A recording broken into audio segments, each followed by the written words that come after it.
yesterday, you guys, somebody was on my Instagram and said, please talk about JoeBudden coming out as bisexual. And I was like, what? Absolutely never got bisexual vibes from JoeBudden. I went and found the clip where he's on his podcast and he's talking and he says, I'm bisexual. I like men and women. Okay, spread the word. I'm down. Okay. And I was like, first of all, he didn't even sound serious in that little clip that was only like 26 seconds long. But I was like, I'm going to have to get more context. I'm going to have to figure out exactly what the fuck's going on in this conversation. Like, how did this even come up? So I found a longer clip. Still didn't listen to the whole podcast, but I feel like this clip that I listened to was enough to let me know that JoeBudden was being facetious. You guys, JoeBudden has not decided that he's bisexual. Only because they were talking about the rolling... Is it Rolling Out Loud or Rolling Loud, you guys?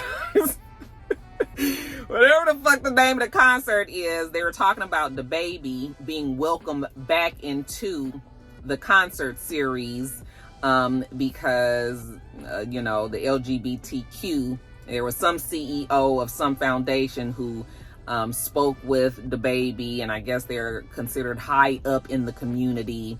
And they accepted DaBaby's apologies. They also said something like DaBaby probably had to spend quite a bit of money contributing to the foundation or whatever. But whatever it was, they were saying, okay, he pretty much groveled, said sorry, paid the money, and they let him be back in. You know, the community accepted him back in. So JoeBudden, on the heels of that conversation, was saying, well, fuck it. If that's what we got to do to make sure that we stay on, then fuck it, I'm bisexual. Okay? That's the context of what he was saying. Okay? Because basically what he's saying is if I got to say that I'm bisexual to make sure that the LGBTQ community doesn't come after me, then I'm going to just say I'm bisexual. I like men and women. Okay, spread the word. Let everybody know, especially the LGBTQ community, so they can leave me the fuck alone. So that is what JoeBudden meant. He did not seriously mean that he was bisexual. Okay, now they're having conversations on Twitter and people are talking about it. I saw Tahiri was talking about it, and I was just like, Tahiri, girl, you know that boy ain't bisexual, you know. And she did say that she never got those vibes or that from him. But then she kind of kept on going and saying, well, if that's what he wanted to do, it wouldn't be no big deal. And I was like, girl, you just feeding into it. I guess she just wanted a little, you know, she just had time. So she just thought that she would contribute to the conversation. But who is this? This is the FedEx lady coming. No, she see me in the car. I'm just getting some FedEx. Is that mine? But anyway, you guys, yeah. So that's why it always pays to listen to the full story so that we can get the actual story, be accurate, and we just don't be assuming that motherfuckers like JoeBudden is just bisexual out there, because he's not. Not that that would be a problem if he was, but JoeBudden's not bisexual, you guys. All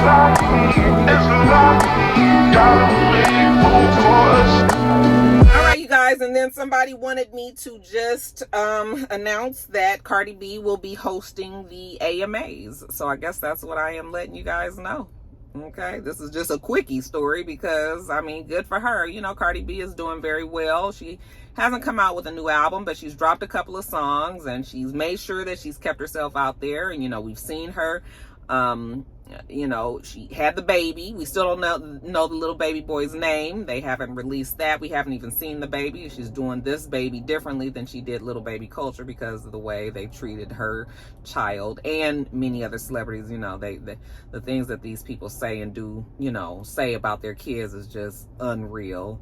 So I was like, yeah, I don't blame her. So she hasn't put the little boy out there for us to see, but we know she and Offset have had a new baby, and you know that her and Offset seem to be very happy and doing very well, and you know, bought property in the DR, and just bought a home. Looked like they had it built in New York City. Like, a built home in New York City is mad money, you guys. That's a lot of money. Okay,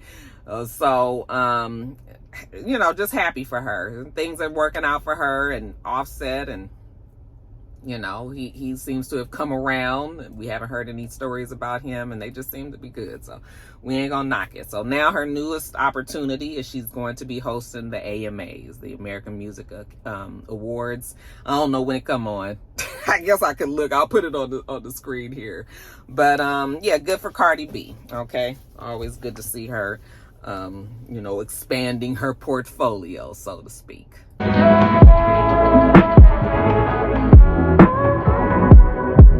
All right, you guys, next story.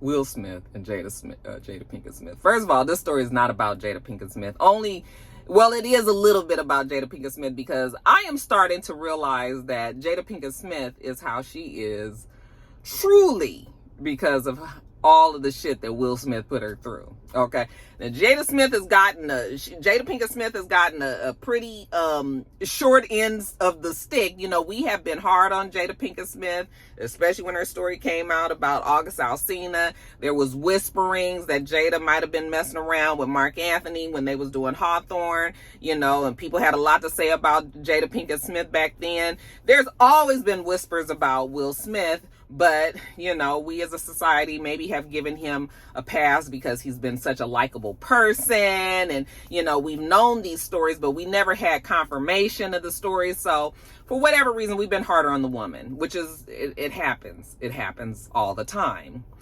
But I don't really know what the Smiths are going through. I kind of feel like Will Smith feels like he needs to be fair in their relationship by very much letting out all of his story, and just kind of giving people some perspective of why they've gotten to this point where they are today, which they seem to be very happy.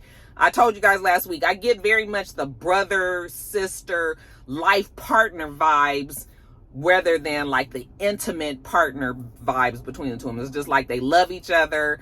They're so used to being with each other. They worked out all of the kinks and shit. They know what works. Might not be conventional for their relationship, but it works. I mean, for other people's relationship, but it works for them. And so I think that that's why they're just trying to get people to just kind of understand where they coming from. Ooh, the wig down a little bit. So Will Smith has this book that's coming out. It's called Will. Okay, it's a book about his life, and it's scheduled to come out on November 9th.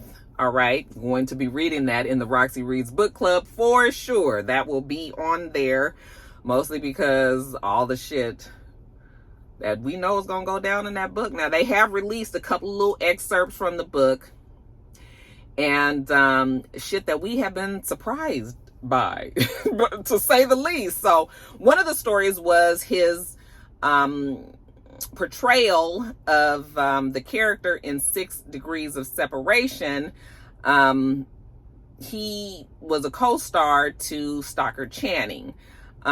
He tells us in the book, evidently, that because he was studying and had involved himself so much in the character, he was like a character method actor. And, you know, a lot of times you'll hear that character actors actually immerse themselves so much into the character that they become that person, even when they're off the set.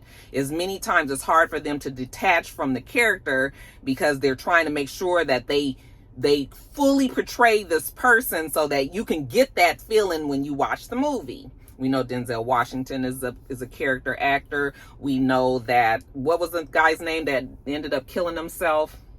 Heath Ledger. Did he kill himself or did he overdose? But he did have issues, mental issues. But he also, they said that he was so immersed in being the Joker that he had mental issues. He may have had them beforehand, but this movie definitely did not help him. And, you know, that dark character that he played, it was hard for him to pull himself out of, and, you know, that he unfortunately ended up dying. But, so Will Smith says that he was so immersed in that character that he started to fall in love with Stockard Channing. He had just gotten married to Sheree. This is when he was with Sheree. Okay, the first wife. They had just had Trey, and he was in this relationship, you know, this imaginary character relationship with Stockard Channing on the set. Now, they not real clear on whether or not Stockard Channing knew. Okay. Now, of course, they were talking to Stockard Channing, who is 82 years old. Okay, which means she was 30 years older than, somewhere around 30 years older than Will Smith even back then. So if he was 20 something, she was 50. Okay. But, you know, I was just like, Stockard Channing, not Rizzo. I mean, you fell in love with Rizzo, you guys. You guys know Grease is one of my favorite movies. But yeah, I just was like, that was the most randomest story, you know, because it's crazy. But anyway, today they talked to Stockard Channing, and she said that, you know, when they did do the movie, she remembers being that he may have been infatuated, and that she felt that it was very cute, that she actually really liked him, and that she felt like she needed to protect him.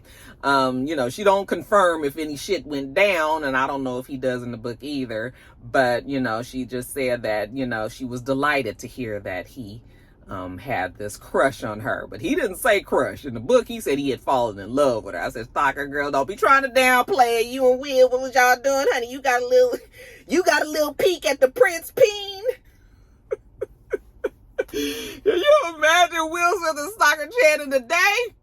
Child, now he wasn't even with Jada Pinkett Smith then, but that will let you know that Will Smith got it in him, okay? And really the rumor is that Will Smith has a tendency to fall in love with a lot of his leading ladies in different movies that he's been in. One that we can't forget is Eva Mendes, who they also say there was another very, very well-known actor who fell in love with Eva Mendes, and you know, his wife was like, hell, fuck, nah, bitch. Okay, you better go and try to sniff up somebody else's leg. You ain't fixing to get my man. Not after I done worked hard and we done been here, you know, no. Okay, so you guys do y'all little fun shit and then go on somewhere, okay? But that's neither here nor there.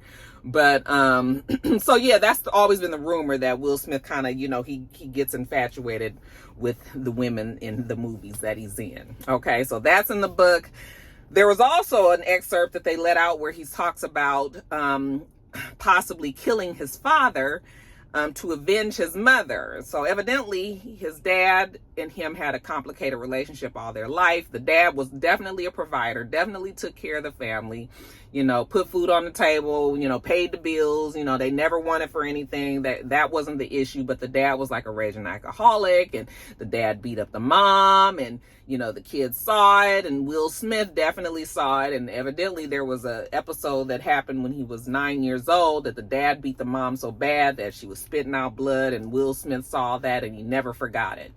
Always had kind of a love-hate for his dad, but his dad was always around, okay, was always at his premieres for his movies, you know, sober, you know, taking in all of the fruits of Will's labor. And Will said that he liked the fact that his dad was there, but also had like this conflicting like anger and hatred for his dad for the shit that he had done to his mom. So evidently the mom and the dad ended up divorcing like in 2000, but he ended up getting cancer. The father got cancer, and Will Smith ended up taking care of him. So imagine, kind of gives you the Diary of a Mad Black Woman kind of feel, where he's taking care of his father. He obviously loves his father, but also hates his father for what he's done to his mom. You know, always felt lesser than, always felt smaller, always felt guilty that he wasn't able to protect his mom back when he was 9 years old. So now he has the opportunity to do whatever he wants to do to his dad, who's sick. Okay, his dad, I guess, got to a point where he was in a wheelchair, couldn't walk, couldn't do anything. So Will Smith said that he was wheeling him around in the house one day, came to the staircase, and figured that he could just really push him down the stairs, that nobody would know that it wasn't an accident. You know, he would put on this Oscar-worthy performance when he called 911, you know, to just so that they would know that this was an accident. Somehow his father fell down the stairs. Clearly he didn't do that. That was just something that he decided in his mind that he could do if he wanted to do, but he didn't. And he ended up taking care of his father until his father died in 2016. But a pretty dark thought for somebody like a Will Smith, who always seems like he's in like a, you know, perpetual light all the time. You know, so that is also an excerpt from the book that is kind of shocking. So just if you listen to those two excerpts, You know, this should let you know that I guess it looks like Will Smith is bearing it all and opening up and letting us know, you know, and name dropping, at least when it comes to Rizzo. And when you see Rizzo today, like if you just seen Will Smith and Rizzo today, but you guys know that Will Smith, what's going on with his face? Child. I can't figure it out. I can't figure out if he's just getting older and ain't done nothing to it, or if he's getting older and he did something to it. It's got a strange vibe to it. It don't look the same as his face used to look. Have you guys noticed it? Child, they have what was it, Entertainment Weekly or whatever? What was the name of that magazine? Anyway, they have this video because the movie is coming out, King Richard. And so he's got a picture with him and Serena Williams and Venus Williams. And child, I was like, what is going on? So at first I thought it was a Photoshop. The picture looked weird. But then they showed the video and I was like, well, this is the video. And they still look weird. Everybody's face looked plastic. And I was just like, what is... I don't know. Y'all let me know. Do it look like Will tweaked it or he didn't tweak it? Okay, something's happening. Something's happening. But yeah, like I said, you guys, the book does come out November 9th. And I will definitely be buying. I will definitely be buying, you guys. And I guess, are you guys willing to give an apology to Jada Pinkett Smith? Because it sounds like Will Smith was a bitch, y'all. I'm talking about a son of a bitch. Had a lot going on. And that girl seems to have been through a lot. So, y'all giving her a pass and y'all still mad at Jada.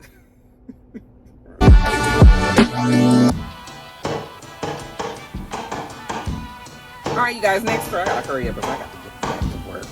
Next story. So, Jay-Z, okay, mama named him Sean Carter. Congratulations to him.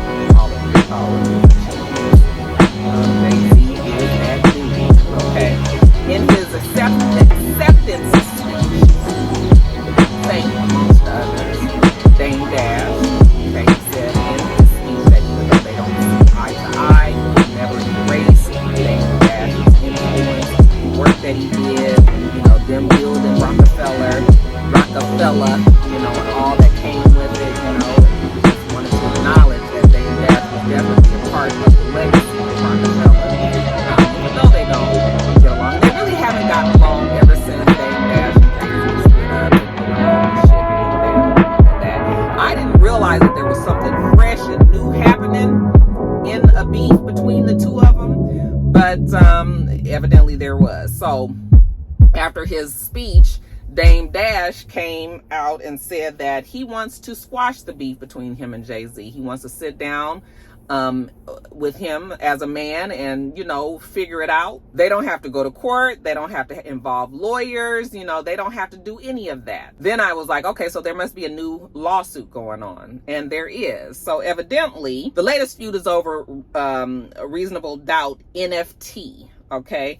And you guys are going to have to explain to me what a non-fungible token is.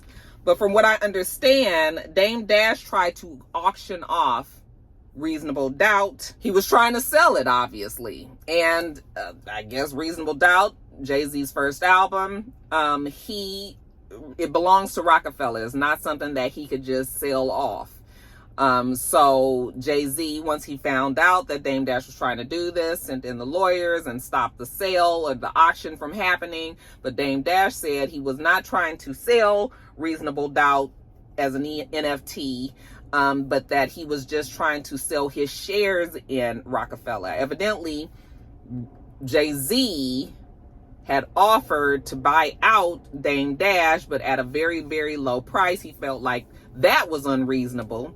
And so that's why he decided that he felt like he needed to do this auction. But now, for some reason, Reasonable Doubt has been pulled into it and all. I don't know, you guys. I'm just telling you guys what I read. I might have that story fucked up. Some of my, hip hop historians out there who are more clear on the story, you're welcome to leave all that in the comments and explain what the deal is. But that is why they are now in this battle. I don't know. Jay-Z, even though he did thank Dame Dash, you know, that man ain't said nothing about y'all being friends. Okay.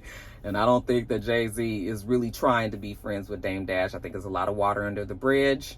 And I think Jay-Z also just is the type of person that says the right thing, you know, and he knew that he couldn't get up there really and talk about Rockefeller and all that and not mention Dame Dash. If he didn't, people would have been pissed. Okay. So I think that he did that because that was the right thing to do, but that don't mean that he ready to squash beefs and shit and be done with it. And Dame Dash is so volatile, you know, I don't know if he's even going to pull himself back into all of the shit that comes along with being around Dame Dash. So, but anyway, that's that. Congratulations to Jay-Z, okay, on his induction to the Rock and Roll Hall of Fame. And also, you guys, just as a tail end to that story, everybody's talking about The Harder They Fall. I haven't even watched it yet. You guys, it just came out on Netflix and everybody has watched it evidently. I mean, even Mr. told me how good it was. I haven't watched it yet. And I'll probably be watching it this weekend. So yeah, I can't tell you guys how I feel about it because I haven't seen it yet. I haven't also seen the Colin Kaepernick Netflix documentary. I don't know if I plan on watching it, you guys. I have some opinions about Colin Kaepernick. Probably not the most popular. So I don't know if I'll even be sharing them with you guys.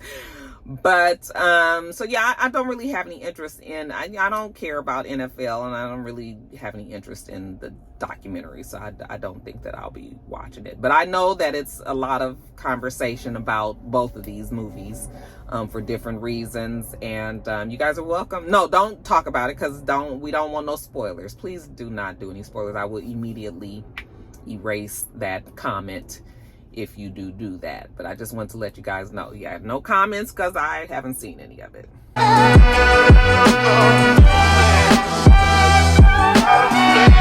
So they say that Halle Berry has a new movie coming to Netflix soon. It's entitled Bruised, and it is about a black female disgraced MMA fighter.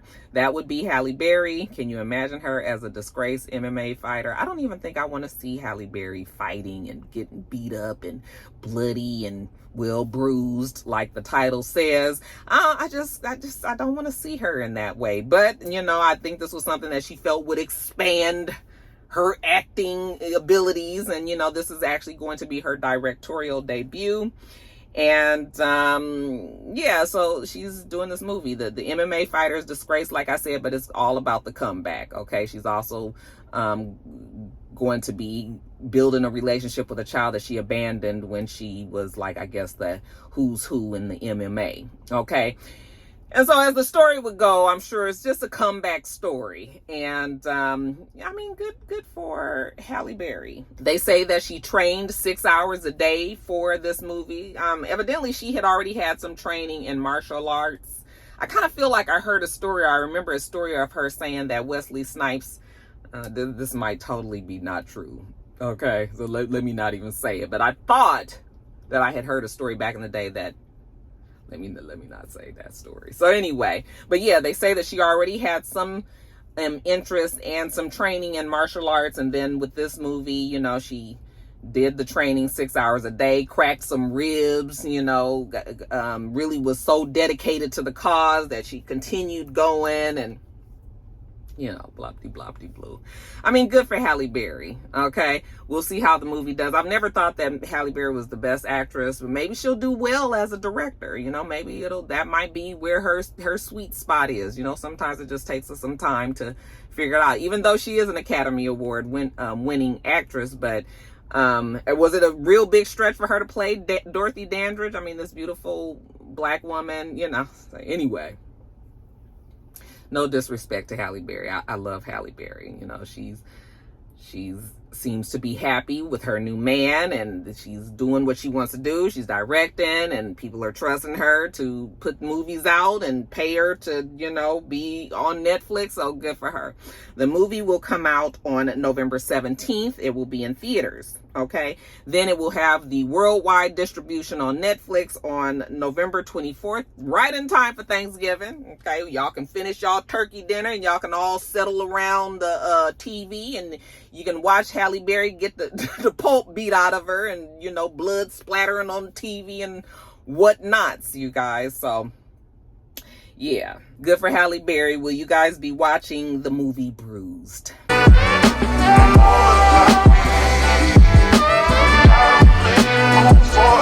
Congratulations are in order to the Atlanta Braves, who won the World Series just the other day. I don't watch baseball, but I was, of course, a little invested when they were playing the Dodgers, but since the Dodgers lost, that was it for me. Okay, but because I live here in Atlanta, you can't get away from it. As a matter of fact, today, schools were closed because everybody was celebrating the Braves win. They're having a big parade and a thing at Truist Park, and they gave the schools the day off. I was like, that should never happen in LA. I mean, LA was a city of champions for a while, and everybody was still in school and everything. They do things a little differently in the South, honey. They believe, honey. They be excited, so they cut the damn schools. Joe was so happy he had to go to work today and all that. So yeah, everybody home today. But yeah, congratulations to the Atlanta Braves. Good for them.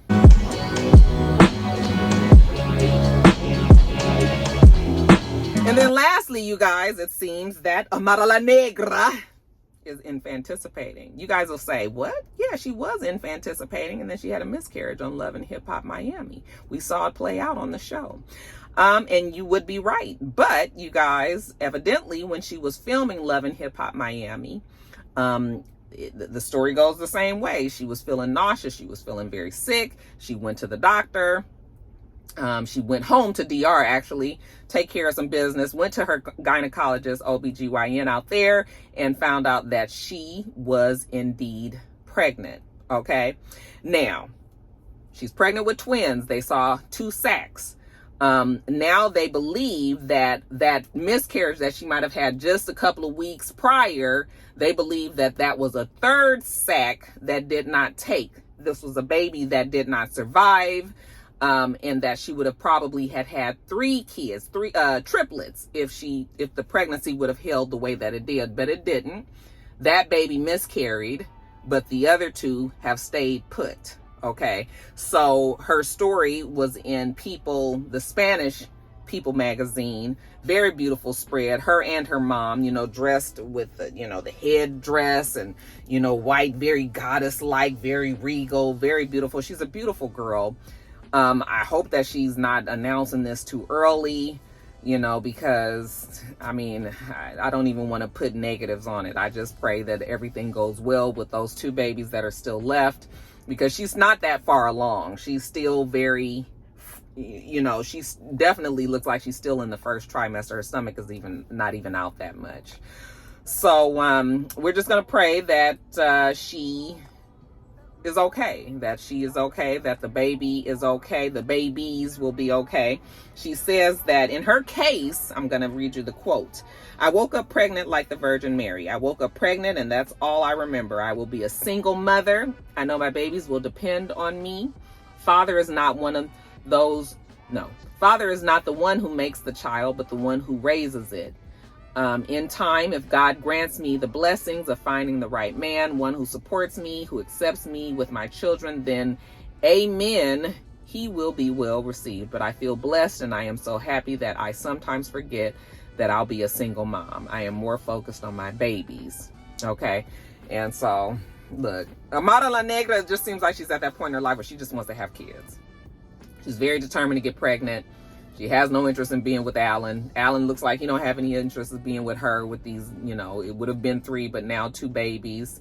And, it's going to be a lot of work, but it looks like her mom, didn't I tell you that mom was going to come around? Okay, mama in the spread with her white dress on and everything, okay?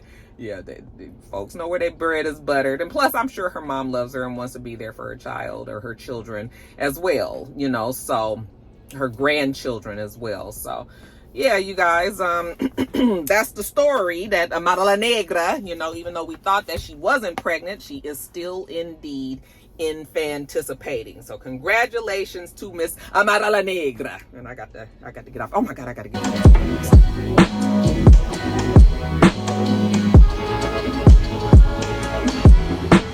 All right, you guys, let me go. Young Jeezy.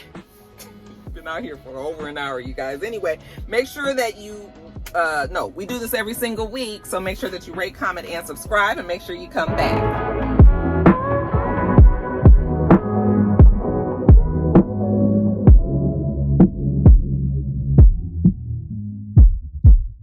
Until next time, rock stars, bye.